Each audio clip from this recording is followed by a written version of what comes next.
back to another exciting edition of the number one rated podcast in my office room, in my immediate circle, Black Guys on White Movies. I'm your host, Aaron Covington. And I am co-host Aman Adumer. Hello, and I'm the guest, Bernard Harris. And this week we are doing the rom-com classic, Pretty Woman. Pretty Woman, starring Julia Roberts, Academy Award-winning performance, and Richard Gere, directed by Gary Marshall.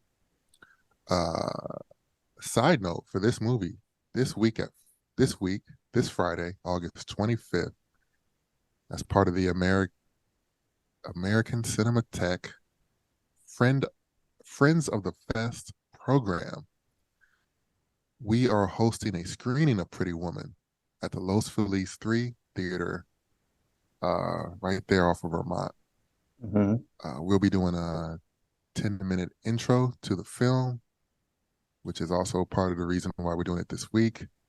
The Friend of the Fest program is American Cinematheque is allowing movie podcasters to participate and introduce movies, and they set up this whole screening and this whole program. They're doing theaters all around LA. They've been doing it all month. And we were fortunate enough to be chosen to host Pretty Woman. It's going to be a fun time. Like we said, we're going to introduce the film, then they're just going to screen it. And I mean, who wouldn't want to see this movie in the theater? Truly like a good theater experience in a traditional sense. Totally. Yes. Yeah. It's like a feel-good movie that you get to experience with a group, and it's nothing like feeling good times however many people are in the seats, you know? Exactly. And I'm sure there's going to be a lot of people at the theater that love this movie. So expect to ride that roller coaster with in a safe and friendly environment. The ups and downs, the oohs and ahs that we'll get into in this podcast, all those great movie moments, and being able to experience them with people that also love them. That always a special thing. And beyond the spectacle of movies, that is a thing that really makes movies special. So this movie that doesn't have special effects, it was what, 89, 1990? 1990, yeah. 1990. Like, it's about the emotion, it's about the music, it's about the acting, it's about the story. Beautiful. Come and join us August 25th at the Los Feliz 3 for a screening of Pretty Woman. If you go to americancinematheque.com, you can find the screening and buy tickets, and or you can buy them at the door. If it's not sold out, hey, I don't know, it might be sold out. Hey, we're a big draw. I don't know what's a bigger draw, us or the movie. So For sure. It's America's sweetheart, guys. Yeah. Pound for pound is us, Oh, Definitely. Wow, for sure. in a literal sense. Right. No, but great. Okay, so that's that. And I want to do the Black movie of the week. What I chose this week is a Spike Lee classic, She's Gotta Have It. All right. Now, I don't know if you could do a Black rom-com like Pretty Woman. People would be cool with that. Yeah, right away, I don't think anybody would be cool with it. Well, I certainly wouldn't be cool with it. Depending if a guy named Gary Marshall was directing it and some other white dude wrote it, I don't know if I'd be cool with it.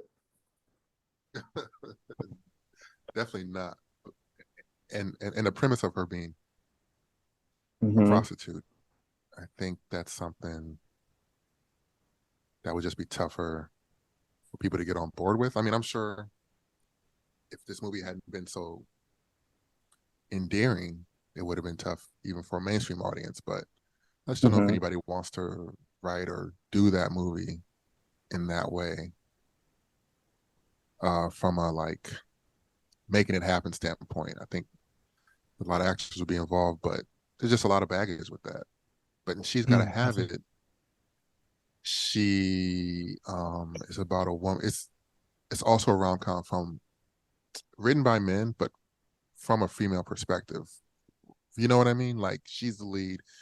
She has most of the agency in the movie. It's about her choices. She's seeing three different guys and like juggling her life, and it's how she maneuvers through that. Albeit written by Mm, a man, and Pretty Woman's written by a man, but mhm, still an attempt at giving a different point of view. mm. Seems like a So good definitely double check feature. out. I think that would be an amazing double feature. Hmm. If you, I think it's on Netflix because they did a series in like 2017 where Spike Lee came back and made like a reboot of She's Gotta Have It, but as a series with a new actress playing the character and a similar premise, but it obviously goes deeper into her story and the story of the guy she's dating and other characters. And they did a 2-season series on Netflix, also called She's Gotta Have It. So I think the movie and the series are both on Netflix. I'm not sure, but definitely if you can, Spike Lee's She's Gotta Have It, 1986 film, definitely worth checking out. I think that's a I think that's a really good choice. I kind of thought you were going to go with another Spike Lee movie, which was Girl Six. I also have Ah, less memory about that film, but that was right. the one that sprung to mind for me. Yeah, I can see that being a much more like direct comparison. She's a phone sex operator. Oh. But it's not really a romance. It's kind of just like a indie coming Hmm. of age kind of Mm. drama. Wow. But I I haven't seen that one in forever. I've actually seen She's Gotta Have It in like the last, 5, 10 years. I don't know when I don't know when I saw Girl Six, but I know they used to replay it on like BET or something. Yeah, it was definitely one of those ones that I felt like used to get replayed on BET, HBO all the time. Like it would just show up, like, oh, Girl Six is on. Yeah. Mhm. That feels like a deep cut. I don't even think I'd heard this title before. Sounds like a Yeah, I can't cool. remember much about it. I remember, I believe it's Teresa Randall is Yeah. the main lead or whatever. But yeah, I don't remember if it's one of his better remembered or not. You know what I I, mean? I don't think so. I I don't think it I kind don't of think so. I fell by remember the being a wayside a bit. little I was a kid when I saw it, but or younger, but at the same time I don't remember it being like an amazing experience. But Yeah. But yeah, I don't know that that was actually like that enjoyable of a movie. Saying that, but I also haven't seen it again. It might even have no idea how it holds up or anything. I mean, but OG Spike Lee going into the 80s and the 90s of Spike Lee's catalog is never a waste of your cinematic Mhm. uh Right. experience, your growth. Right. Yeah. You got to go through it. But It's yeah, fun. yeah. But this week we are in Gary Marshall land. Very prolific, great director with like some great rom-coms behind him. And this movie is interesting um because the script, I believe, was like a much kind of darker look at the seedy aspects of, you know, Hollywood hookers. And it Mm. was kind of like a darker movie. I think it still had like an upbeat ending, but it wasn't like a rom-com the way this was. So, and Hmm. the guy that wrote it is this guy, his name is J.F. Lawton, Jonathan Frederick Lawton. And his film catalog says nothing about it other nothing is like Pretty Woman Oh, in his really? catalog. He's got like Under Siege 2, Chain Reaction, which was an action like sci-fi movie with Keanu Reeves and Morgan Freeman. Um, he directed a movie called Cannibal Woman in the Avocado Jungle of Death. What? Whoa. Okay. So Okay. I think he's more of like an action guy, a little like, but he had this idea And on his Wikipedia, it said he was living on Hollywood Boulevard and seeing this kind of activity. So he was just writing Mm. from experience. But then when you look at the director, Gary Marshall, and he's done, you know, he created Happy Days. He did Wow. Pretty Woman. He did Runaway Bride later and Princess Diaries and the rom-com ensemble films Valentine's Day and New Year's Eve and Mother's Day. Like his career is much lighter, much friendlier, much more suited to this film. So I get the feeling that he, you know, Right. took the reins of the script at some point. Oh yeah. Yeah, the dark and it's funny. That's I haven't seen the movie before. I'll be honest.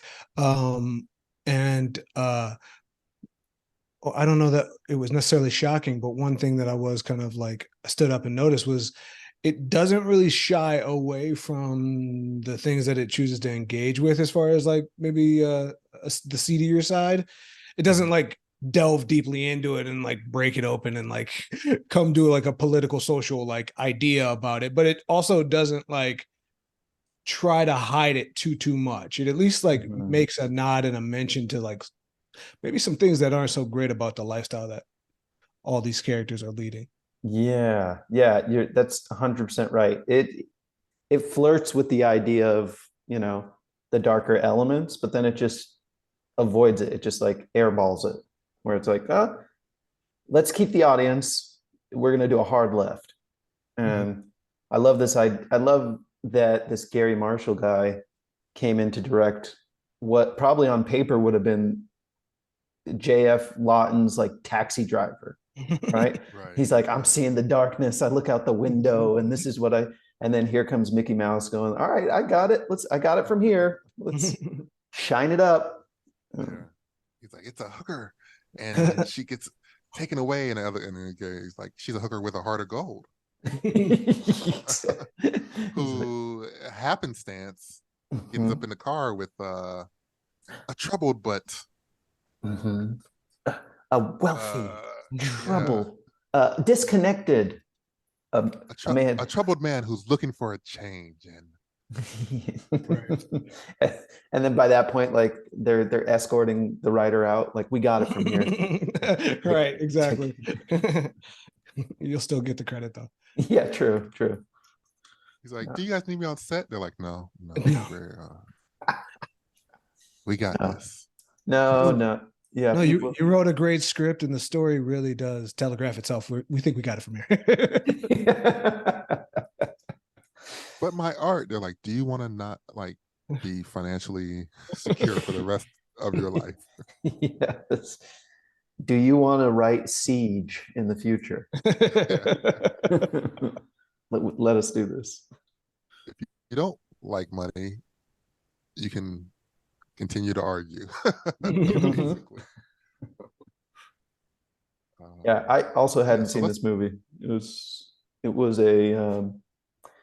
was a movie similar to, I guess, because it's so in the zeitgeist of culture. There were parts of it when I watched it, I went, "Oh, this is what Community was referencing," or Right. "Oh, this is what this Right. is." Like, I've seen all of the sketches based on this, um, and it immediately made me think of that Dave Chappelle sketch, uh, Yeah, which one where was that? he was doing a Pretty Woman, like if Pretty Woman was real, and they did the Mm-hmm. scene where they're both in bed and the guy's like listening to her talk, and they're just Mm-hmm. facing each other, and then she goes Oh yeah. into like, her whole dream and everything, and then it ends with the guy going, okay, you need to get the fuck out of here. that's that's the end Oh, of the he was sketch. like, yeah, like realistic. Yeah, if this was He wouldn't real. he wouldn't have her hanging around. Exactly, just like, nah. I I wondered about that. You know what I mean? Like, uh, it's obviously like they say it right. It's a Cinderella story. Um, it's definitely like a kind of it's whatever that genre is, like whatever the genre of the Disney princess movies, and like all of that, like those being a genre unto themselves about this like person who gets discovered by a prince and like transforms their life. Like it's that same genre. And Mhm. like Yeah. it I think the film worked. Obviously it worked. It's a huge hit, right? Which is Academy Award winning True. film, like whatever. But at the same It had, time, go it ahead. did feel a little odd as the movie went on to like try to like reconcile like, oh, this is about some pretty bleak stuff, but at the same time fitting in this kind of more fairy tale. Mhm. Mhm. Yeah. It definitely fits in. Like we've done a lot of 90s, 90s comedies, and it has the whimsy. And I think I appreciate the focus of it, where it's like, this is a fairy tale. This is like a metaphor. This is symbolic. This is juxtaposing things, like where she comes from and who she is with the wealth that he lives in. It's juxtaposing those things. And here to, um, it's not trying to do everything, you know? It's not trying to show you like how hard it is to be a girl working on the street in like graphic detail. It's not trying to show you like all the pitfalls of being a rich person, one by one, and like make you feel so much sympathy or empathy for that. It's like, no, this is like Mhm. a straightforward fairy tale Mhm. about these two coming together. So that's what it's about. And we'll use these scenes like her shopping, a classic scene, and she goes, and they won't um, help her at the store, and then she comes back and she's like, big mistake, like, you know, Mhm. it's almost very like sketch in a way that it's written, and then stitched together so that the progression feels satisfying for the viewer, where it's not like, oh, we don't have a scene of her actually with another John. You know what I mean? That's like the scene, like the movie would start with her like on the bed, disinterested, and a guy's like breathing over her, you know, Mhm. and then he leaves the money, and she, we all feel like, oh my goodness, this is an awful life. It just kind of starts, and her and her friend are, they end up at this bar. Her friends eating cocktail fruit for dinner, but they're like fun, bubbly young ladies at this point, and we know what they do. We're introduced to what they do, but we don't have to live in it. You know, Yeah. Mhm. it allows us to use our imagination and this shorthand to just tell you what's happening without making you have to like live in it, without showing you. Mhm. And sometimes I think in these old movies, that's a lesson that can be learned and still be applied today. You know, Mhm. there are movies that need the graphic depictions or that are about that, but then there also can be like movies that are about something else. And this movie is about learning to love. I think. Yeah, it's pretty interesting how kind of what you're saying about the shorthand that this movie kind of employs. And I mean, I really loved like even that scene, right? The scene where we would go back to the store, that sequence, go back to the store. Like I thought it was interesting that Beauty and the Beast was also already in production during, like that movie's from 91. So it's an animated movie from the late 80s and early 90s. They probably had to be working on it for like 6 years already. So like Mhm. I thought that was really interesting. That's because like that is 100%. And it's a scene from Cinderella where like the birds and the rats all get together and give her the dress. But it's like it's 100% one of those like the princess getting the dress with the magical attendants all around them, and it was like the way that it dips into those things I thought was really well done. And also like the film is clearly like textually like making reference to that. Like it says the name Cinderella. Mhm. You see her watching the Cary Grant movie at one point. Like they go to that opera and it's like kind of clear that that's reenacting some sort of story similar to what's going on with them. You know what I mean? So Yeah. it's not the film's not intentional about it. You know what I mean? Mhm. Yeah. Yeah, totally. And it's I think that's the part that I was had to get used to was that this is a retelling, a fairy tale, like a fun kind of thing. Mm. And I had that in kind of like my memory of those films back in the day, where it was like, oh yeah, this can just be like a nice movie set in like some dark-ish areas, but then it just turns nice. It's like the Disneyfication of it all. Mhm. Um, it was nice, a breath of fresh air right now. I think what it makes me think of what you just said. Actually, I didn't read the. Let me read the premise because Mhm. that's what I was going to talk about. A man in a legal but hurtful business needs an escort for some social events and hires a beautiful prostitute he meets, only to fall in love. So, kind of what we're talking about, and what Armand just alluded to, is like premise, kind of premise-based filmmaking. They went into this with this idea, basically that premise there, and they just stuck to that. They didn't say Mhm. like Mhm. we're gonna dive into all these worlds and stuff. It's like the premise is this man and this prostitute meet and fall in love, you know? And we see that like in his life as he starts to change, like in his business dealings. And we kind of see it in her new life as she like adjusts to having this money and being with him and Mhm. opening herself up to a new world. And it's like we're sticking to the premise. We're not doing all this other stuff. We got a Right. premise, let's stick it to it. That's what's happening here. And then we Mhm. have all these, romantic scenes with them together to really make you feel like the love is real with two great actors, 2023. Like these are two legends Mhm. early in their careers, like just knocking it out of the park, with like charisma and chemistry. Mhm. Definitely. This movie was made for $14 million. Its box office. Who knows how much it's actually made today? $463 million. Whoa. It sold 42 million tickets. Like, That's I don't even know what that, I'm not even going to break out the calculator what that would mean today with tickets are $20 a piece, 15, $20 a Right. piece. That's They incredible. sold 42 million tickets, made $463 million. whoa. This is That's one of the best. It's one of the best, most important movies of all time, just by that. purely based on box office. Yeah, it's making Marvel numbers. Yeah, And for sure. with 1990. yeah, no CG either. Well, Yeah, none that I could tell.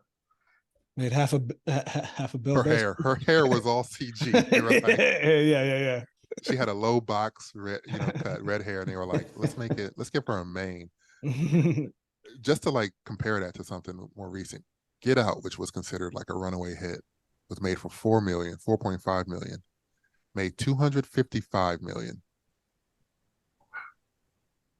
Yeah, This that's movie cool was made for 14, made 446, 463, 30 years ago. Unbelievable.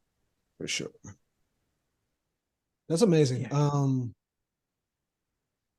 Yeah, I mean, it goes to show the power of this movie, right? Like, Mhm. and the power of that sort of story, right? A young, maybe vulnerable protagonist. I don't, actually, before I even get into that, who was the protagonist here? Was it him or was it her? I asked myself that question a couple times while watching the movie. I think it's a classic two-hander. Classic two hander. I think he might have slightly more screen time because we get into his business dealings Hmm. Mhm. and his friend, George Costanza, Yeah, for sure. Jason Jason Alexander, Alexander. the slimy lawyer, or like the greedy lawyer. I don't know. Like their relationship has to have some story so we can see how she changes his business dealings and like unfreezes his cold, uncaring heart. But I'm not Mhm. sure but his scenes aren't necessarily more impactful. They just kind of drive the story more. That's fair. That's Like fair. when she's on the screen, it's like, this is the movie. This is what we're watching here. This is exciting. This is interesting. And she just definitely brings all the joy to the movie. He plays like, I mean, Richard. gear is playing like the T-1000, like the Terminator kind of character. There's a couple times I was looking at him, I was like, his reaction made me think of that because he's Mhm. just so cold. He just moves his head sometimes, Truly. snaps it to the right like a villain would do. Like, what's happening over there? I'm like, and it's really a different kind of role for Richard Gere, who like an officer and a gentleman was like all emotion. Mm. Yeah, I Yeah. wondered about that specifically, like just, and I think that was what I was building to before I got into that protagonist question. But like he is kind of that very stereotypical kind of maybe trope of the wealthy, unapproachable, uh, Right. emotionally cut off, which all is attractively enigmatic, right? Like Yeah. it's Yeah. like, and I He's wonder how much begging for you to influence that has. change him. Oh yeah, it's all over. It's plastered all over. Yeah. Somebody please come and awaken me to the joy of life. For sure. And that made me think too, because I kept thinking, like, is this like that trope of the manic pixie dream girl, right? The female Right. character who exists only to like show the emotionless male character, the reserved male character that he needs to like find life and all that stuff. But like they're just what like when she was on screen, whether or not they got into her backstory or anything like that, she was just too much of like a force to like be that. Like it Yeah. was her movie whenever she was on screen, especially when she was on screen like without Richard Gere. It was definitely like all her. Yeah. Well, it's interesting how it flips that trope, even before that trope was like a term that people use. Right. Because like she's not one, he doesn't really pursue her, right? Mm-hmm. And I think we'll just go through the movie. That may be the best way to talk about it. And two, she's not trying, she's not even like, she's not necessarily a good professional prostitute. They say early in the movie that she's new out here. She's new to the Mm-hmm. game, Yeah. Right. but she's not trying to hang out with him. In the first 20, 30 minutes, she's like, $100, like, Mm-hmm. what do you want? Let's get this over with so I can bounce up out of here, you know? Whereas I think in that trope, it's more like he pursues her. She kind of like teases at him, she kind of likes him, but doesn't, but she's not trying to teach him anything for most of the movie until like, we're getting closer to the third act or, we're almost hour and a half in. When Mm-hmm. she really starts to fall for him, then she's like, do right by me, don't hurt me. Mm-hmm. But at first she's just like, okay, rich dude, you gonna pay me? I'll show up to your events, whatever. I need this money, you gotta pay this rent. Right. Mm-hmm.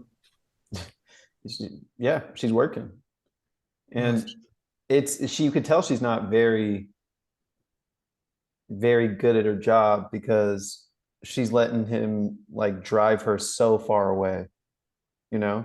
Like Yeah. there had to be true crime at this time, right? People mm-hmm. had to know, like, hey, you got to be super careful in this job because there's some crazy people. You don't want them taking you too far away from your support system. For sure. And A Lotus, a Lotus Esprit and a Tux rental, for a day each. You could be anybody, man. It was dangerous. Yeah. So I think the best way, because like this movie's a little different than a lot of that we've done, but just kind of going through the movie, right? So it opens, he's at a party. And like they set up what he does pretty early and then they explain it a little later, but he basically buys companies, picks them apart. A lot of people get laid off.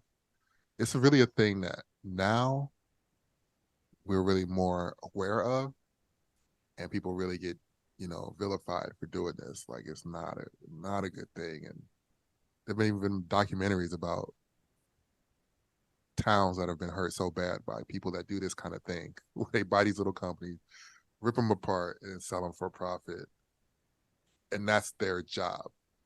Uh, what? There was like a movie that was just about people that did this. Hmm. I can't think of what it was, but they were, So anyway, this is like a bad job to have. Right. Right. A person that has this job is like considered a bad person. Mm-hmm. And he's numb to it. Even at the beginning, he's like numb to it. And he's at this party and he hates it. He sees one of his exes and she's getting married. He's like, good for you. He calls his girlfriend at the time. He's like, I need you to be somewhere. She's like, I don't ever see you. What are you talking about? I'm not going to do that. And they say this phrase that becomes like an important phrase in the movie where it's like, you just want girls to be at your beck and call. And she's like, and it's like, this is a real person and not just here for you to call on when you need basically an escort, which is what he ends up using. Yeah, That truly. sends him over the rails. He's like, I gotta get out of here. He takes the lawyer's car. He's like, man, I'm leaving. The lawyer's like, man, where you want to go? Let's go get a drink. He's like, no, I gotta go by myself. He doesn't know how to drive a stick. He gets in the car, Doesn't ends know up on Hollywood, doesn't know how to drive a stick, which is funny because the car never stops in the movie. And if you don't know how to drive a stick, that car is gonna stop a lot. Yeah, constantly stopping. And his trajectory, so I try to calculate this. We think the party is in Bel Air. Bel Air. If you know LA, this will make sense, but also doesn't make sense. Then when you see him driving at one point, he's on Sunset. But then when he finds Julia Roberts, he's on Hollywood Boulevard, which is above Sunset. Beverly Hills is south. Bel Air to Beverly Hills is not. It's not hard. But then when you're on Sunset in Hollywood, all you got to do is take Fairfax or La Brea south. Like, it's not a maze. LA is a simple grid system. Right. North, south, east, west. There's not a lot of loop streets. But also the thing is, he's rich and doesn't know like normal things. Yeah, yeah. It brought you back to a time where he would have had to pull over if he knew how to with the stick shift. He would have had to pull over and pull out the Thomas guide and then be like, where the hell am I right now? So unfolding that map. Right. Yeah, no, it's interesting. One of the things that I got is I felt like it was kind of like a real commentary on like New York business guys who like go to LA to like try to lose themselves for a little bit. And that was kind of my thing too. And I also thought it was interesting, because she kind of calls him on it, like, how did you get over, and how do you not know how to drive? How do you know nothing about cars? He's like, my first car was a limousine, right? Like, I don't know none of this stuff, you know what I mean? So it was interesting how aloof he was, and just kind of how out of touch he was. Yeah, completely. Yeah, completely. Yeah. So he. Oh man, is that a hurricane warning? What was that? So yeah, he pulls over because he doesn't know where he's going, and the car keeps jerking on him. She walks up to the car like, "What do you want, mister?" And he's like, I'm lost. I don't know how to drive this thing. Can you just tell me how to get to Beverly Hills?" And that right there lets you know, like, oh, this is meant to be not only a fantasy, but just like fun. This is meant to be like a little whimsical, a little harmless, even though there's harm around. So she's like, yeah, pay me, $10, $5, $10, whatever she says. And she gets in the car. He pulls over and she's like, I know how to drive a stick. So she drives him to Beverly Hills to his hotel. And that kicks off the whole thing. Kicks off their whole, he's with her that night. She's like, it's $100 for an hour. He ends up saying, what if you stay the whole night? And then she says, $300. Yeah, But man. $100 an hour, at least even if you just do an 8-hour night of sleeping, she undercharged. She undersold herself big time. First thing Big I noticed. time. You could tell she's new, man. She's You know green what I behind the mean? ears. It's different. You know what I'm saying? Square as a pool table and twice as green. No, I'm just joking. That's that old man lingo. You know what I mean? But no, I was like, even if, when he left the party, I'm sorry, I got to go through it now that you brought it up. When he left the party, it was still light outside, right? He drives Right. around for a while, he can't be driving around forever, you know what I mean? As late as it is by the time they get back to the hotel, I'm willing to bet, it can't be past midnight. I'm thinking 11 It's o'clock max, you know still what I'm early. saying? It's Yeah, still yeah. early enough. So you want the full night, man. I could understand how you could say 6, give them the bulk price discount, but ultimately, even if it's 8 hours, you got to go at least 9 for that retainer fee. I was upset by this whole thing. Me too, bro. I was like, yo, an hour. I know you Mhm. didn't, she says later she didn't graduate high school, but that's not even like, that's not calculus. Yeah. But what That's I found out, 100 plus 100 equals 200.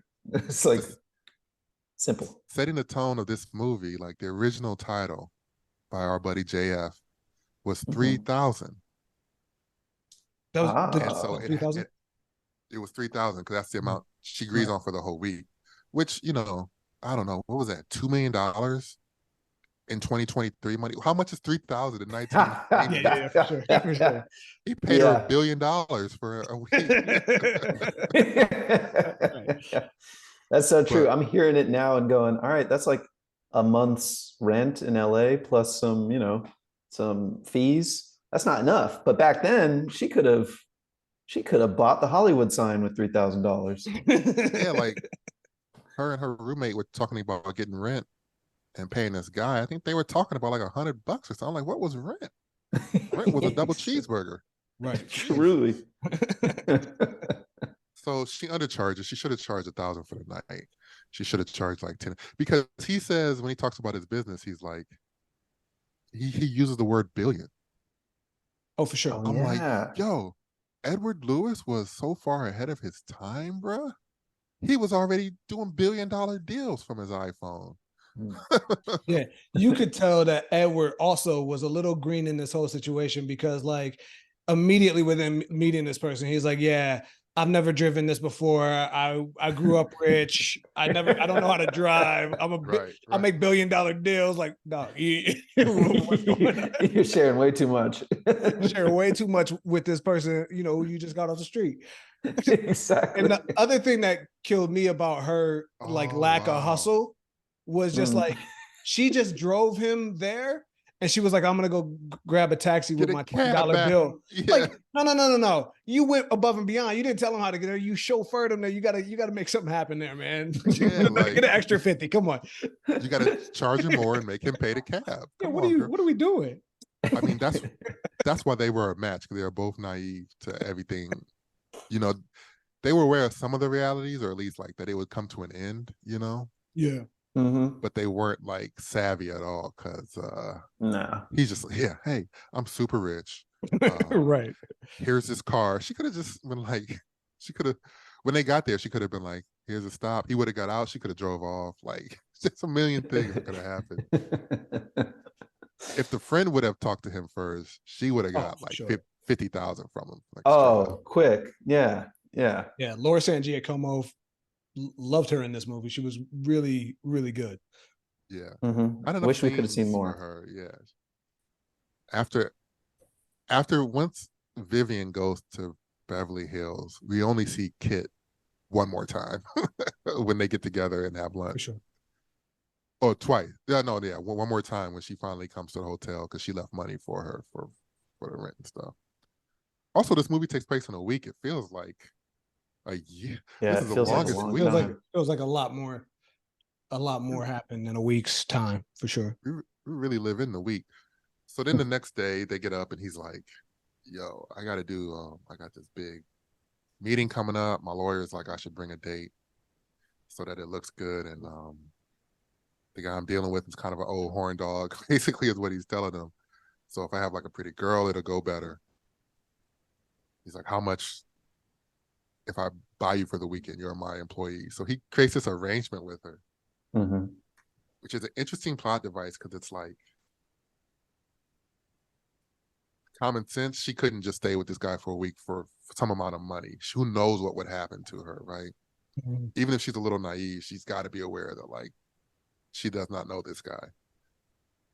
So they make him, so he puts it as a business arrangement to say like, to kind of try to guarantee, and he kind of offers the money up front and like you can buy some new clothes and everything.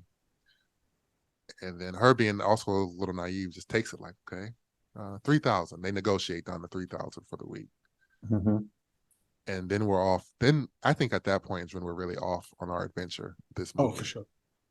It's like I felt like not far after as you get like the first like tease of that guitar intro, that doom doom doom doom, and you're like, that's when like the movie kicks in and everything that you want to happen starts happening. And as soon as you hear that Pretty Woman guitar intro, you know what I mean?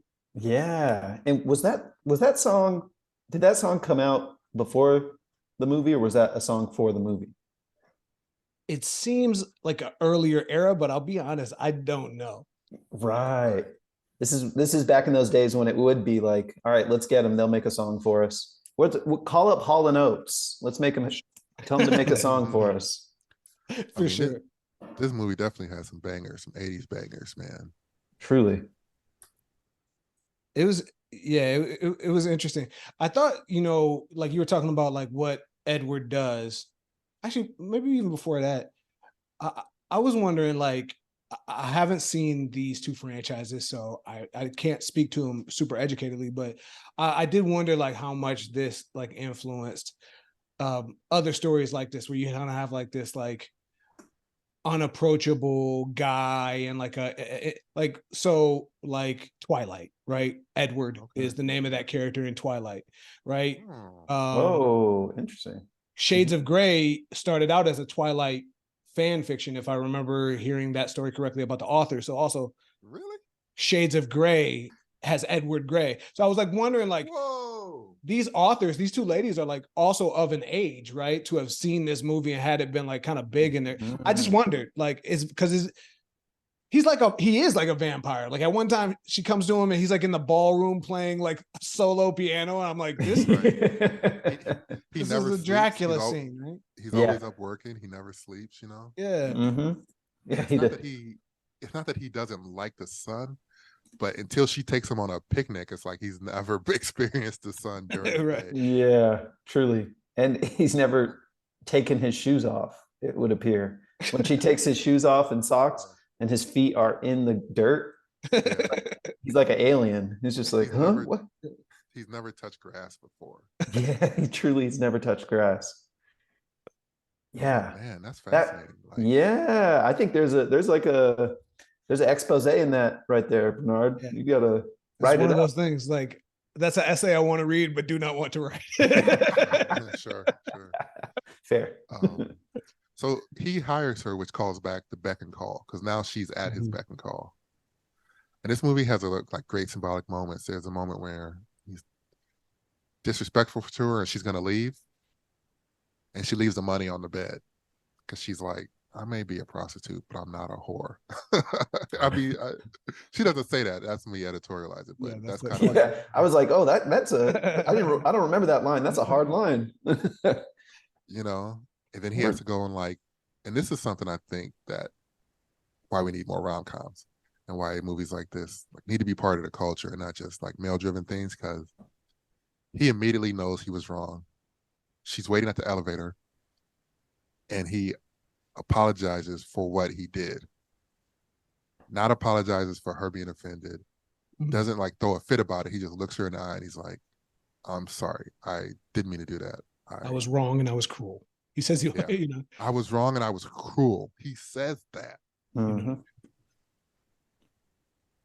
Amazing. And then there's also the moment when at first, she's giggling watching Lucy, and then it's like time for them to get down to business. They're gonna get down to business. Or maybe it wasn't at this point, but it was in that first night, and she's like, these are my rules, I don't kiss. He's like, I don't either, which is I was like really funny, but it's like because he's so cold. He's like, yeah, sex is just sex for me too, right? Right. It's not about romance or love. And then later, when they kiss, it's such a rewarding moment. Mm-hmm. Yep. Yeah. So rewarding. Yeah. I even knew it was setting up the whole time. Like, oh, okay, they're about to kiss at the end. And then when it happened, I was like, all right, I feel something. This is cool. There it is. There it There is. it is. They got me. They got you. So that's just like great plant and payoff in the movie and very symbolic. Like he Mhm. hires her to be at his beck and call, but then that's not obviously not how their relationship grows. You know, he wants to spend time with her. He's looking to get away from work so he can be with her more. He takes her to this dinner. He takes her to this horse race, and he takes her to the opera. And the opera was a great moment too, because it's again a great plan and payoff for you screenwriters out there. He's like, the opera first, it's great seeing the opera with somebody for the first time because you'll either love it or hate it. If you love it, you'll always love it and it'll be part of you. If not, you can learn to love it, but you know, it could be hit or miss. And then they take us through the opera and her watching it, and she is like inconsolable. Mhm. She Cool story. loves the opera and like the emotion from it. She's so into it. She's just in tune. It also contrasts with his kind of roboticness that she's like, if anything is like emotional, she's like intuitively connects to it, Yeah. which is what he's missing, you know? Mm. Right. He's no emotion. She's kind of all emotion, even though she's like trying to pretend or at least surviving in a mode that cuts off her emotions to a certain extent, but she's kind of all emotion. Mhm. Let's talk. Mhm. And then of course there's you know, George Costanza comes back, Jason Alexander. Oh And yeah. when he finally finds out, and it's like I even understand more now where Richard Gere is like has to tell Jason Alexander that she's a prostitute because you tell your lawyer things so you don't get in trouble later. You know what I mean? Mhm. So he ends up telling them because it's like there can be intrigue around who she is, but if my lawyer doesn't know and something happens legally, you know, that's kind of what he tried to explain to her. But it's also like it was just in bad form. Like, and then the lawyer, of course, pushes himself on her, tries to, Yeah. you know, first tries to solicit her and later tries to physically take her. And it's, you know, it's like, bro. But that Yeah. was all part of the movie to show us that, like, even as she changes, the world still sees her a certain way, you know? Yeah, I mean, definitely Jason Alexander's character. I can't remember like the character's name, but he was for sure all bad. All You bad. kind of get that sense from the jump, right? First off, you know, all due respect to the actor Jason Alexander, first time I really realized how short he is, because like that opening party scene, like he's just around a bunch of regular sized people and they like tower over him. So that's an aside. Um, That's funny. but I definitely I thought it was interesting, you know. There was a scene, I don't remember if it happens before or after that horse race, you know, scene where he tells Jason, where Richard Gere tells Jason Alexander that she's a prostitute. But there's a point where he's getting off the elevator, maybe, and Jason Alexander says something to him and he says, "Be careful." You know what I mean? And Mm-hmm. I thought that was the most telling thing because that ultimately is that character's whole problem. He looks at this as like if it's some sort of personal friendship or something like that. Like Right. this is a business Wow. relationship. You know what I mean? And like I don't know. It was also something to that whole sort of like idea of like this being an old school like prince and princess thing, but like kind of like the servant who like thinks they're a little too close, like back off, Yeah. you know? Like thinks that they're part of the royal family. It's like you're not, Yeah, you're a servant. Like right. you know. You don't get to comment, you know? But also shout out to the workers in the hotel. Hector Elizondo as Yes. Barney. Oh, man, what a professional. What a role. I love that character. He's just like handling every problem. He's so discreet. He's like, you're Yep. his niece. She's like, yeah. Yeah. Yeah. He was great. He was great. His turn about being like probably the most supportive person was great. Yeah. I, I He thought, was all the fairy, like the fairies helping her get dressed. You know what I mean? In Mhm. the fairy tale, he's like kind of the fairy godmother, or at least like the candlestick that helps the beauty. You know? yeah, I for sure felt he was like from Beauty and the Beast. I felt he was like Cogsworth, right? Like kind of like the Which one clock, was that? the clock character, Yeah. who's like very like rigid and uptight, but at the same time like wants this to happen.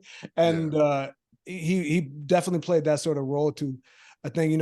It's funny, like at first I was like, of course, it's Bernardo. Bernardo's always in the shenanigans, and every time somebody uses that name in a movie, like it's usually a character that's up to some stuff, either The really bane of positive. your existence. Yeah, for sure. God damn.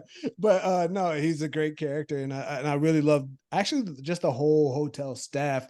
Mhm. Shout out to who Yeah. the actor who played Dennis, but like also Dennis was a little bit of a bitch. Like he was always like the elevator guy. He was always making a Yeah. face. Oh Always yeah, making a yeah. face. Making a Always a face. little too interested. Like Yeah. but that scene when they go out and they go down through the lobby and she's like in her dress. That was like the moment because of course everybody in that hotel knows about what's happening. The billionaire in the penthouse suite has been hosting a prostitute for the last week. Everyone knows. Yeah. But like how they're all clearly they know and they're bought in that moment was like really kind of, I don't know, heartwarming. Yeah. Yeah. Definitely. That was so sweet. I also just Richard Gere's character just had no shame about what he was doing the whole time. Like he Did not wasn't care. putting on airs. He didn't care if anyone knew. Like what in the beginning where they were standing next to each other and then she makes some kind of joke or reference to someone around him. And all he does is just Richard Gere, all he does is just go like, or he just basically makes it look like, well, it is what it is, and this is who she is. So I don't know what to tell her other than maybe we don't say too much, too loud. Yeah. And shout out to Hank Azaria as a throwaway detective in the first scene we're on Hollywood Boulevard. Oh my goodness. Oh, I Really? didn't notice that. I did not catch him. Yeah, that was Hank Azaria, who's a great character actor, also the voice of many, many animated characters, many Simpsons characters. He's been in a ton of movies like Night at the Museum, Along Came Polly, Quiz Show. Speaking Birdcage. Birdcage, amazing. Speaking of character actors, Larry Miller as like the store manager, like Oh, right. trying. You know what was Amazing. funny, bro? Right before I turned this on, like I was getting some food, turned on regular TV, and there was an episode of Seinfeld, and he was in it. And I was like, man, funny that he was in Seinfeld because he works all the time. Then we put on this movie, and he popped up. It was like it was just crazy syncopation. For sure. Now he was amazing. Like he does that kind of smarmy character so well, So swarmy, yeah. And sometimes he's like a real shit about it, but then there's other times where it's like this, where he's a shit, but he's really trying to ingratiate himself, and it's kind of like a shit with a heart of gold. You know what I mean? But he's still honest about being greedy and that it's all a front. He just really pulled that character off very well. Last thing I do want to give another just notice to Julia Roberts acting in this movie, or her portrayal, how she got in the character, because she was like, she really nailed this idea of like, she's kind of a country bumpkin who's very awkward, but is always like kind of seeing things in a positive light or a fun light, It's a little naive, it's a little innocent, but not so much. But like just the kind of personal quirks she has, and when she laughs and this and that, it's like really, it's so not stock. And so many times I think in Hollywood, a person is like, you're this role, you're the doctor, or you're the girlfriend, or you're the lead, and the lead is a cop. And there's like a prescription for how to play that, and people stick to that. But she really was like unleashed in this movie, which is real fun. Real fun to watch. I also thought it was really cool when like she has this crazy blonde wig at first, and then after the first night, then we see her and her hair is like this giant red curly mane, and it's like, that is like extravagant. I'm like, that's just a really cool moment to go from this crazy like prostitute wig to like, oh, that's your real hair? Why are you ever covering that? That's insane. Right. It's fun. Oh, go ahead. No, I was just like, knowing what it's like to put on a wig. She probably had like a bald cap and had to put all that hair in there. And she was Yeah. going to work all night with that wig on, Yeah. uncomfortable. I get why she charged $300. Still, you got to bump that price up.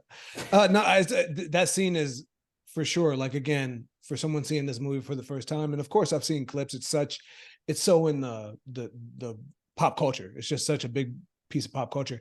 But like that scene with her like in the robe with her like natural hair out, man, I was like, it's so interesting to watch this movie with hindsight, because for me, I was like, oh, this is it. This is the moment. This is when Julia Roberts became everything that Julia Roberts became. This is the time when she, this lady, literally, you could not hear her name without the words, comma, America's sweetheart, comma, dot, dot, dot, pretty much for like at least 15 to 20 years for a while there. You know what I mean? And like, seeing her in that scene, and then just like pretty much the next scene where she's walking across I think she's walking down Rodeo Drive or whatever, and she's just got their hair blowing in the wind. It's like, yeah, this is it. This is when people were just like, who is this person? You know what I mean?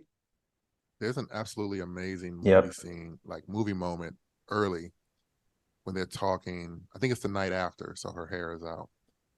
And then like the doorbell rings. It's like room service or champagne or something. And they both stand up into the frame and they're like really close together and their faces are huge on the screen. And I was like, that's like a classic movie moment. They both stand up and look to the door like they're caught. You know what I mean? Like they're caught.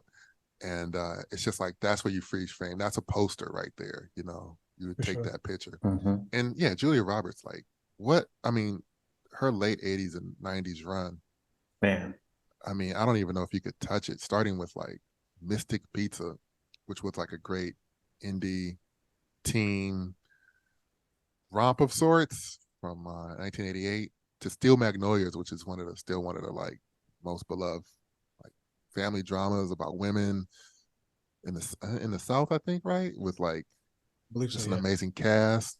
Dolly Just Parton's in it. Andy. Yeah, just a Shirley MacLaine, who we just had for The Apartment.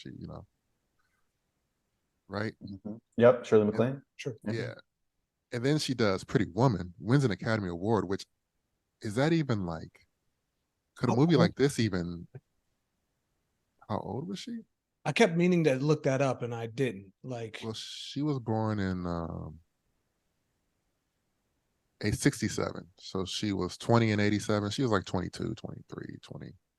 that's what I was thinking. I was like, this feels 22. I mean, an amazing performance, and to get an Academy Award out of it at that age, amazing. So she does Pretty Woman. And then she has a bunch of movies I'm not that familiar with, but that were all bangers, that all have co-stars, like huge names at the time. But then also does Hook, which was huge. Oh yeah. Gosh, she The was Pelican Brief opposite Denzel. You know, she does a bunch of biopics. She does move to Something to Talk About, which was a pretty big movie with Robert Duvall and Dennis Quaid. She does I Love Trouble with Nick Nolte. Like every movie is like her with somebody in a banger. Then like My Best Friend's Wedding, Notting Hill, Runaway Bride, Aaron Brockovich, which I think she wins another I feel like that's an Academy Oscar Award turn. for. Yeah, feel like Yeah, that. Must have. Yeah. so she won again. Then when the 2000s, the Oceans movies, Yeah. and That's when she entered my life, the Ocean's movies. I was Right. like, At that point, legend. She was Mhm. already a legend by the time she hit Ocean's movies. Truly. she was cemented. She didn't even need a big part in those movies because Right. she was so Nah. cemented. Right. Crazy run. Mary Riley was the gothic horror film that also made Oh, like 50 million, 50 million yeah. bucks. I've seen Uh, that. I used to like yeah. that. Wow. So yeah, just like an incredible run. Richard Gere is also a legend, but this is about Julia Roberts. Let's be real. So Truly. Uh, before we get into the before casting, we get into casting, we used to ask this question a bunch, but for what whites would you think this movie is for? And white women. that's 100%, 100%. Yeah. I feel But like I think, yeah, go ahead, B. I was just anybody who loves love. Yeah. You know? Yeah. I mean, uh, can't leave out, the two or three black roles. The driver, Daryl, Daryl, whose for real sure. name is Daryl, apparently, who has, I think, no lines, but is in about 5 or 6 scenes, just driving a limo, doing what people Mhm. ask. For sure. There is, I think, another service worker, Yeah, there's a bellhop, for sure. bellhop, yeah, Yeah. who's an old black guy, older black gentleman, who's in like Mhm. maybe 2 scenes. And then a random guy who walks across the street at the end of the movie, walks across Hollywood Boulevard saying a rhyme. Oh yeah. That very last bit of dialogue is just a black guy walking across the street being like, I didn't, I should have wrote down what he said, but he's like, Something about following your dreams or some shit. something about following your dreams. Yeah. Wow, I missed that. I feel like if I remember correctly, I feel like that character was in that very first scene. He had to be. It had to be a callback. Otherwise, Yeah, I feel like it was a. I feel like he was. otherwise it's otherwise it's racist. Let's be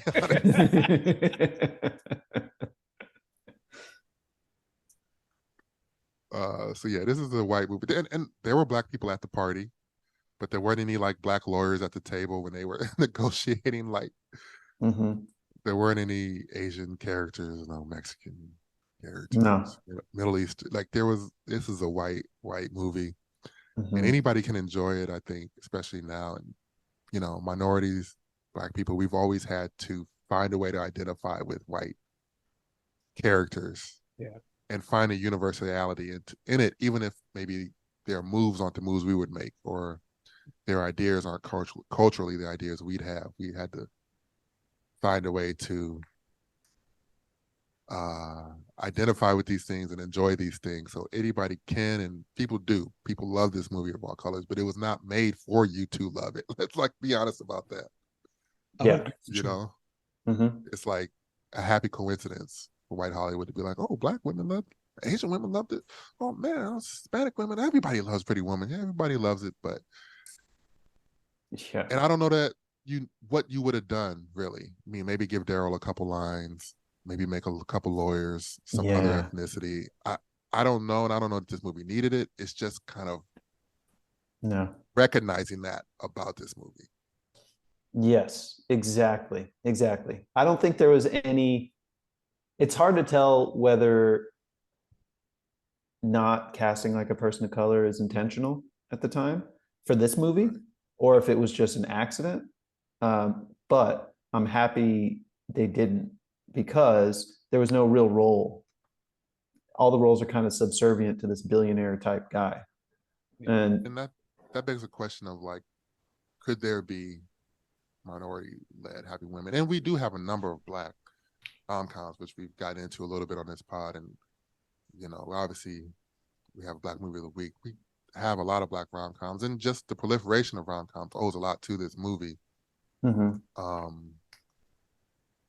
And now we get it. There's a few Asian American rom-coms. There's a few Mexican American and other things, and there could definitely be more. There could definitely be more, and hopefully they continue to be greenlit. Um, Definitely.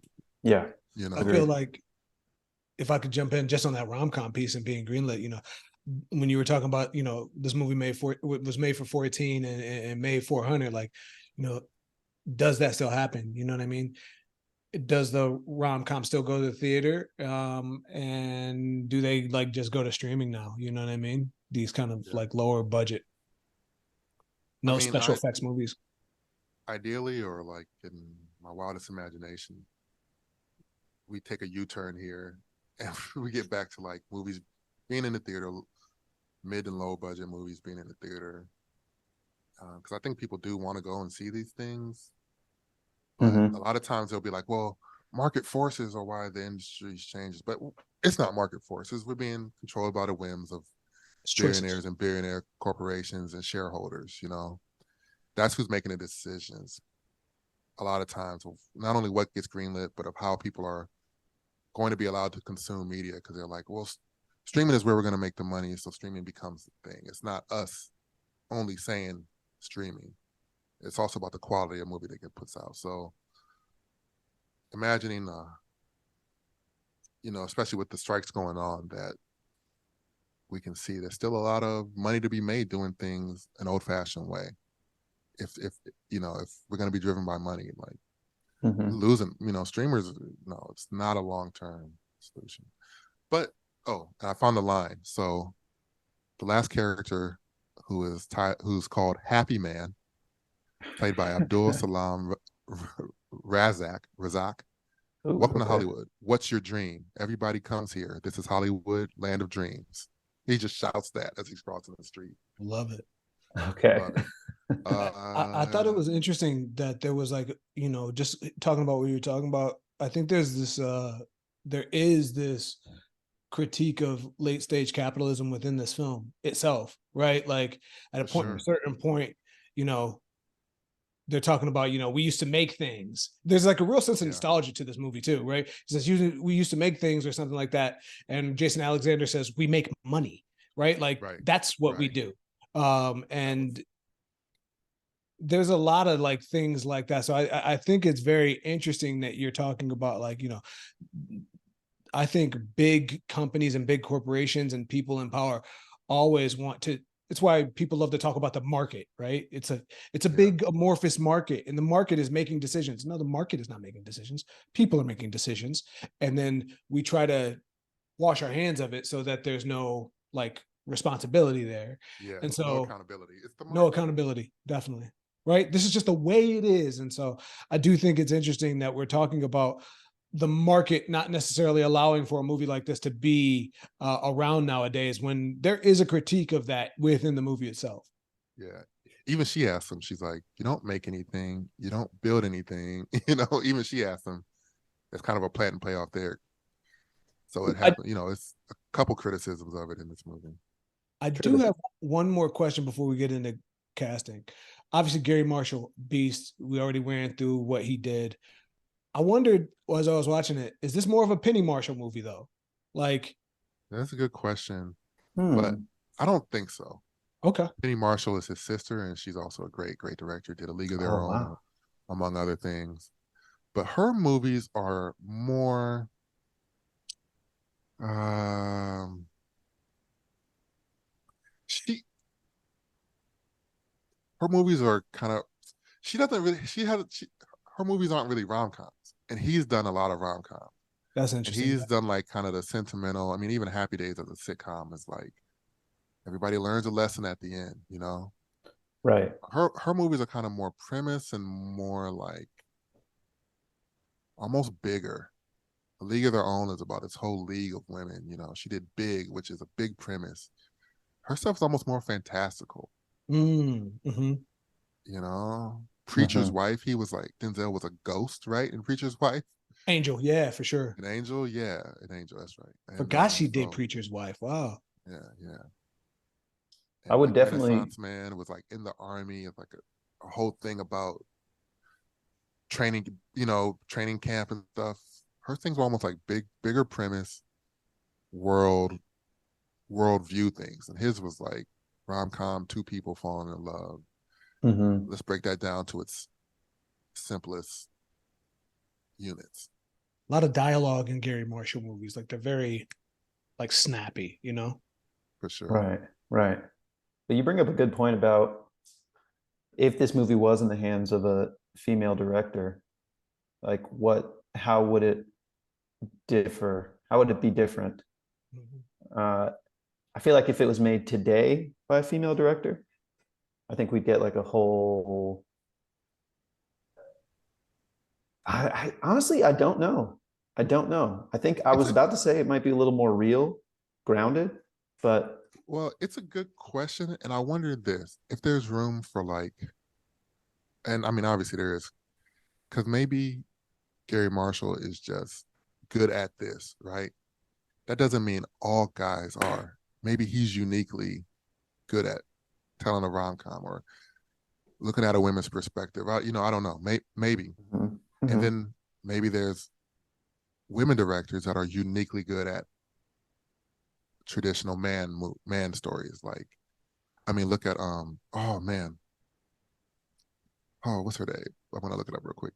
Catherine Bigelow. Yeah, that's what I'm Oh thinking. yeah, You know yeah, what I mean? Like she can tell a male-led action movie as well as any man. truly. You know what I mean? She can get down in the grime and the killing, guns, whatever it needs as well as any man. But that doesn't mean all women can do that, and that doesn't mean all men can do what Gary Marshall did. You know, sometimes somebody is an outlier Mm-hmm. in Mm-hmm. in the field, and even though there's representation is so important, and women should be directed rom-com.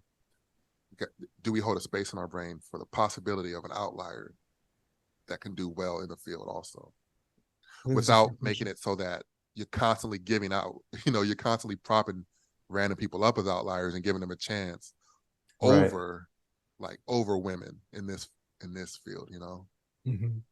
that's like a Yeah. delicate balance. Mm-hmm. Mm-hmm. I think you could. I mean, I feel like Marvel has proved that point, where they've given directors you wouldn't assume could make like an action movie, and for the most part, uh, barring a few things, I like I'm I think dig what you're saying, but I don't know if that's quite the same you think it's not exact point. It's like beside the point. it's close to the point. Yeah, it's it's Just let me know. I'm just gonna keep because shooting.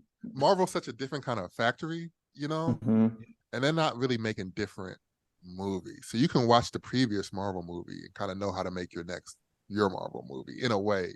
Right. I see what you're saying. Very formulaic, Yeah. not in Yeah. a bad way or whatever, just in a way. That's just what it is. Yeah, just got to be honest about it. And Yeah. That's fair. That's fair. I think a lot of these movies back in the 90s were the same, right? There wasn't anything spectacular about the look of it. There wasn't anything like it just sure, all kind of feels these kind of like bleached over, like really right, colorful. kind of these comedies, these comedy dramas, male Yeah. led. Yeah, there's definitely a similarity, even in the music used and stuff. For sure. Yeah. To that comment, I thought it was interesting. Like even those opening shots of LA, I was just like, obviously it's a movie of its era, and this is not a critique, but just noticing like there's nothing special here. Like this is a grayed out shot of Sure. Yeah. Hollywood on any given Sunday. Like it's not like they did not wait for the perfect condition to have a really beautiful shot there and a fly in over LA. And it's like True. there is something about the movies of that era. It's just like just capture it. Just capture it in camera, keep it moving. Truly, truly. No, yeah, I get that. They just Definitely. go to the B-roll library and be like, "Hey, you got a plane flying Yeah, into LA? Yeah, yeah, here you go." Even that is, yeah, elevated today with like drones. right. Oh yeah, that's true. You've Getting seen drone YouTube shot. YouTube videos that are shot better, where you're like, "Oh man, Let's cast this sucker, man. I want to see what you guys got. Let's Let's put go it to the for it. test. let's do it." Let's put it to the test, man. Let's start at the top. Let's start with the lead, right? Because let's start with Julia Roberts. Oh, okay. Let's go. Amon Yeah. first. All right. So for Julia, I was trying to find a young up and comer right now, Right. someone that could light Uh, up the screen. of course. And so I cast Alexandra Shipp. You thought I was going to say Kiki Palmer, huh? No, no, I actually didn't think, but I know you thought about it. I knew she was on your radar. She's always there, ready to jump in. Yeah. Alexandra Alexandra Shipp from I know she was in an let's X-Men see. movie. That's where I remember Yeah, the name X-Men from. Apocalypse. Yes. She was in Yes. the Barbie movie, Shout Out, Oh, cool. just recently. I think she's about to blow. She's got a bunch of stuff. She's a bit older than Julia Roberts was in this movie, but that's not that important. I just wanted to nitpick, Good I point. guess. My bad. Yeah. But she is definitely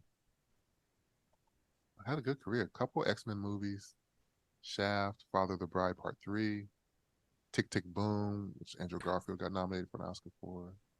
Man, yeah, Alexandra Shipp. Put her in. Beat What her. about you?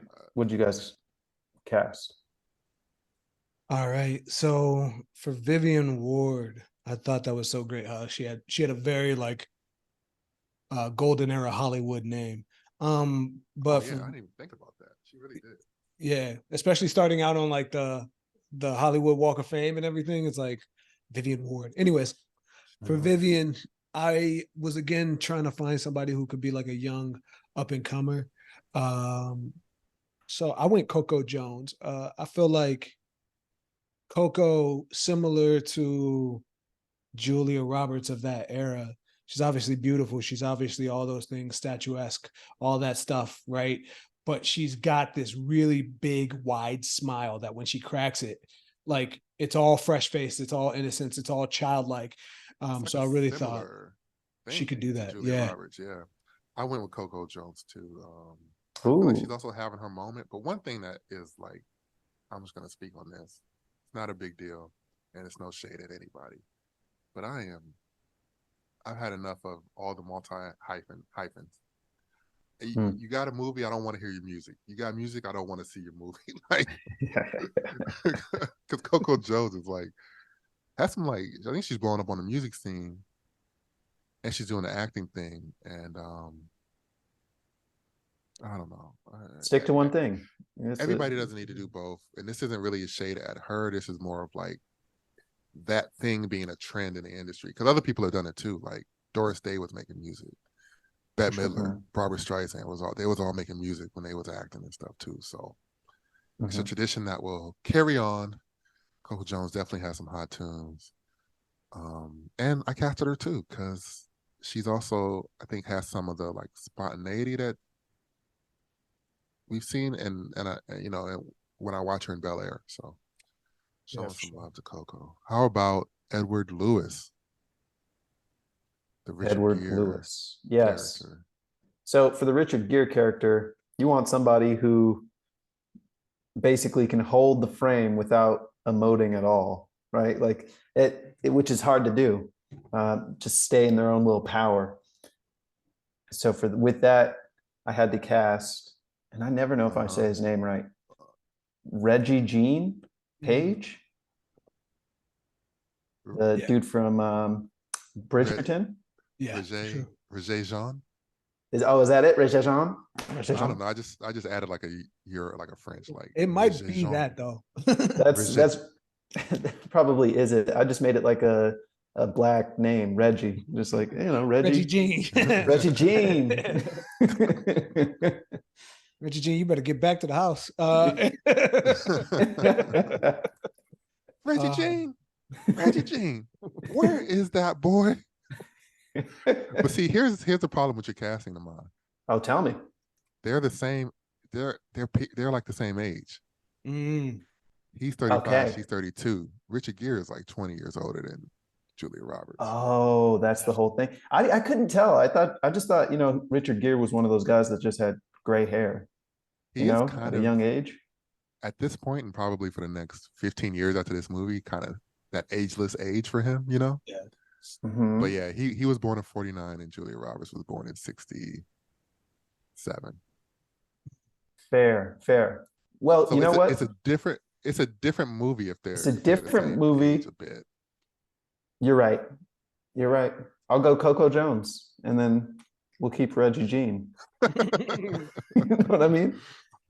you, He's he comes from you money. chose you chose oh yeah, because he has that British kind of that poshness to Hmm. his.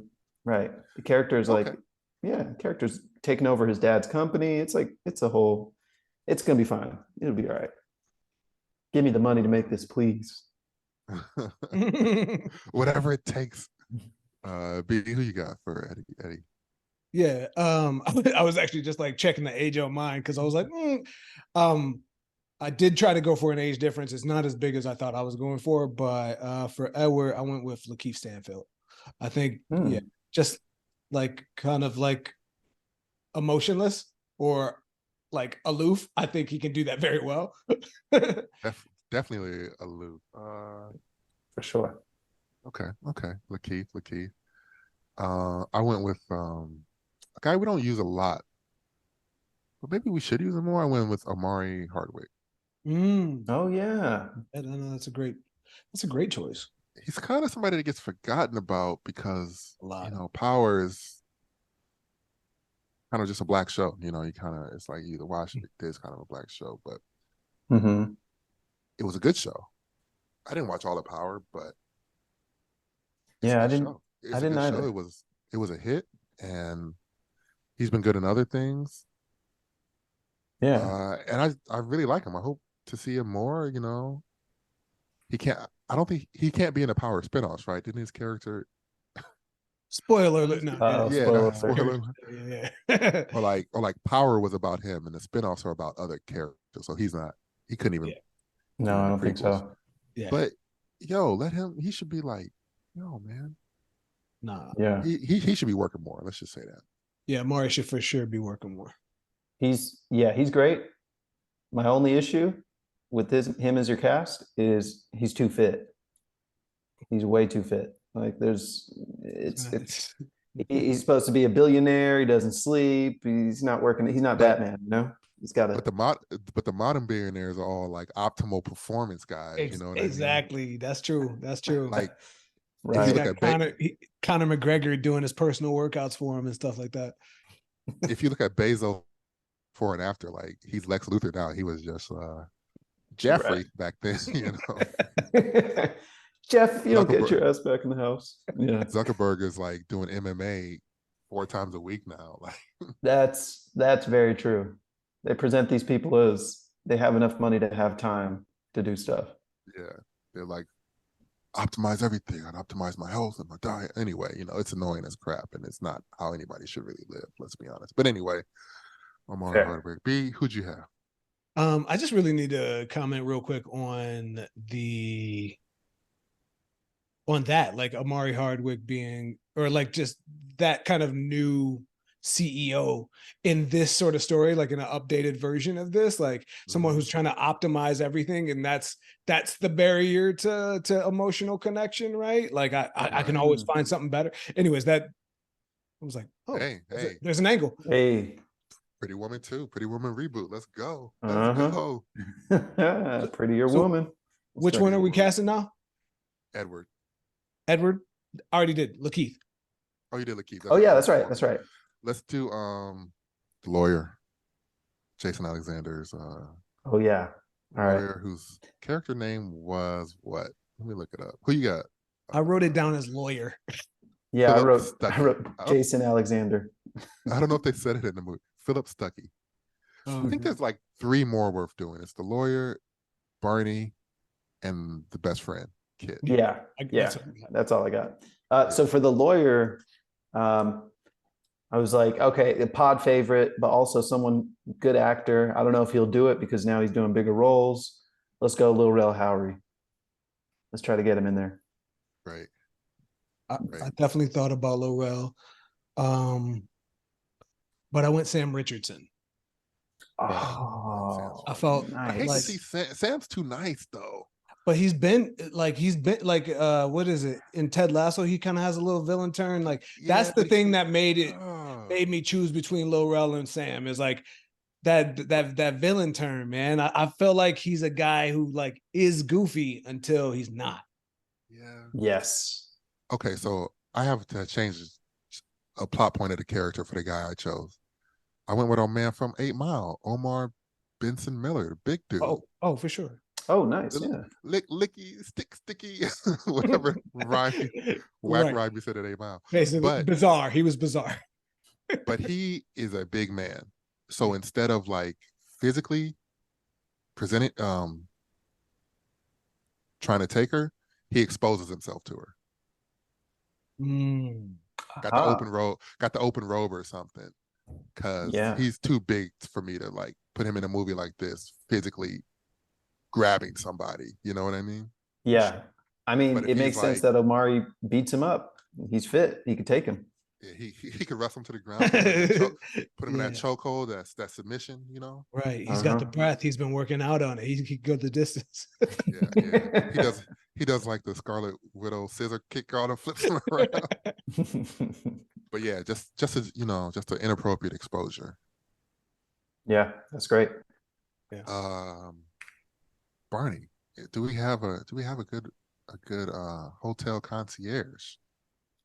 Yeah. So for this, there's something about that look of just wisdom, like I'm gonna help you. I'm secretly a fairy kind of thing. That the Wire's own Clark Peters. Mm, I feel like I gotta cast him. that's a very good choice. Could fit in like an upper class world or luxury world, but also nice heart of gold. What about y'all? I'm not mad at that, man. Not mad at that. Hey. Yeah, that's really good. I went Leslie Odom Jr. Yep. Nice. He always he has that like sense where it's like he seems proper, but you can't tell if it's going to be turned towards good or towards bad on you until he's playing the character. Yeah. Like in every role, you never know if he's going to be like a proper bad guy or a proper kind of good person. And so there's Yeah. definitely a lot of that with Barney. You know what I mean? Until the very end, totally. I For I sure. I I, I dug in the crates, man. Picked out an OG, Let's go for it. Bokeem Woodbine. I would love to Whoa. see Bokeem play this role. I would love to see Bokeem play that I role. have to look It this up. it would just be delightful seeing him on screen and being like, "Yes, sir. Oh, Yeah. of course, sir. Yes." Yeah.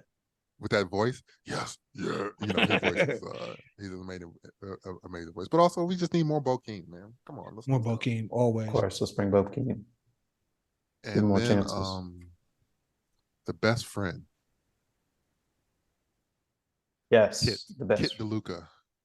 Kit DeLuca, who was played by who was this actor? I don't think I knew. Laura San Giacomo.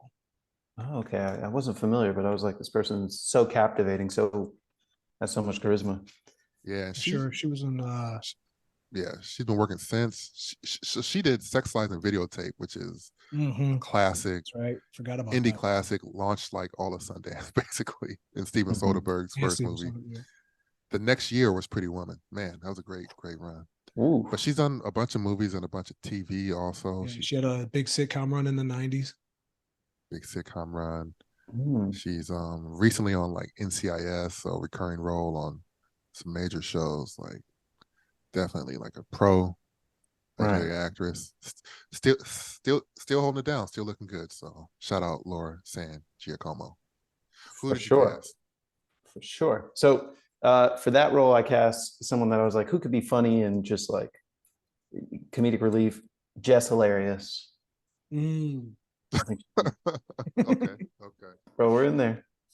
You never know who Amon's gonna pick, but you know it's It- like a name you've heard. But the man picked Vince Staples to play Iron Man 2 years ago. So He I don't did remember play. that, but it's probably for a good reason. there was no good Could have been. reason. Jimmy But I but like the that. I Jimmy like that Butler cast. pick is always going to be my favorite. Who did he put Jimmy Butler Jimmy for? Butler. I Oh think it was yeah. Elysium. Oh yeah, like Oh, and he would be great in that. Yeah, you're right. I It was mean, Elysium. these are crazy castings, but they're not wrong. They're not wrong. Just Let's gotta see. It would make any story crazy interesting. right. So yeah, just hilarious. She would definitely be funny. I mean, or she would either be funny or really annoying, but in a way that serves the movie.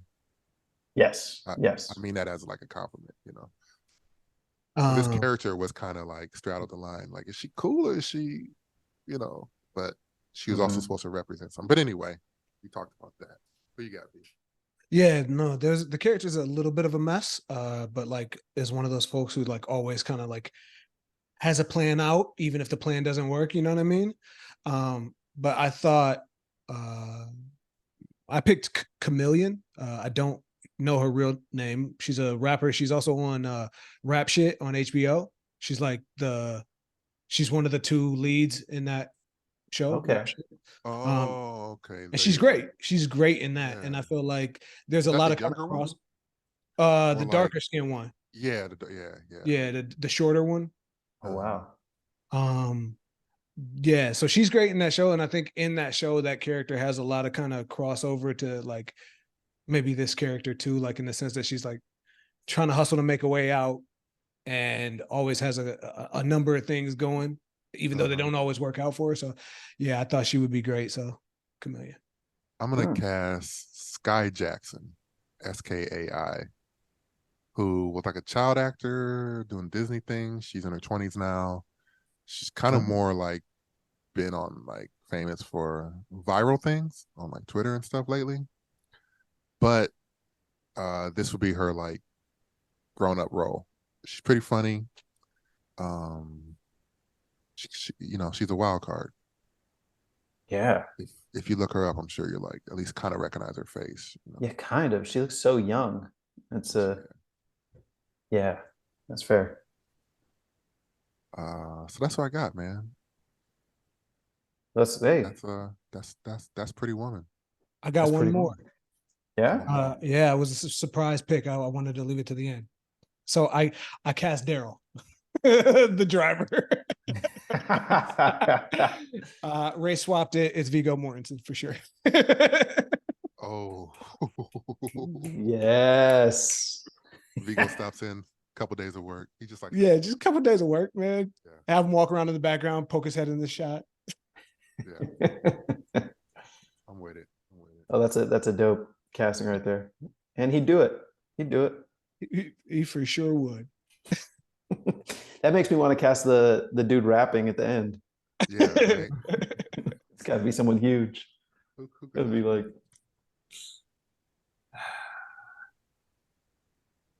Trump. Yeah, just throw him in there. Hollywood. It's the city. It's the best city. When you have dreams, you sleep your dreams, and it's the most dreams anybody's ever had in history. Okay. Yeah, that's it. We'll cast him before. You could do a little telecast from wherever he's at. I might keep Daryl the same and just throw Michael Strahan in there. Just for the S&Gs, shits and giggles. Throw him a bone. Throw Michael Strahan. I'll throw damn, I just forgot his name. I'll throw Unk in there. My mind is blank, but former football player who was on First Take. Shannon Sharp. Shannon Sharp. Let's throw Shannon Sharp in there. For sure, as well. Sure. Oh, he could do the last line. Hollywood.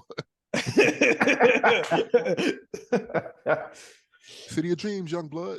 Something like that. I don't know. Great. Yeah, that's Pretty Woman. Good movie, classic movie. Really enjoy watching it. Come see us Friday on the 25th at Los Feliz 3. We'll think of something to talk about the movie. Yeah, I know. We'll think of something. We'll get you 10 minutes of a good intro to the movie because we really enjoyed it. And join us next week. Later. Any last words? Say bye. Yeah, I mean, amazing opportunity to see this movie in theaters for those who haven't. So yeah, just been a while since I'm sure it's been in theaters. So really cool. Yeah, it was a great movie. For sure. It'll be a nice experience to watch it with a group. And even if you don't want to watch it, come for our intro, leave during the movie. Don't say that. Cinematheque is like, well, actually, if you buy a ticket, maybe they wouldn't be, as long as you pay for it. Yeah, who cares? We'll see you guys next episode. Thank you. Bye. Bye. Peace.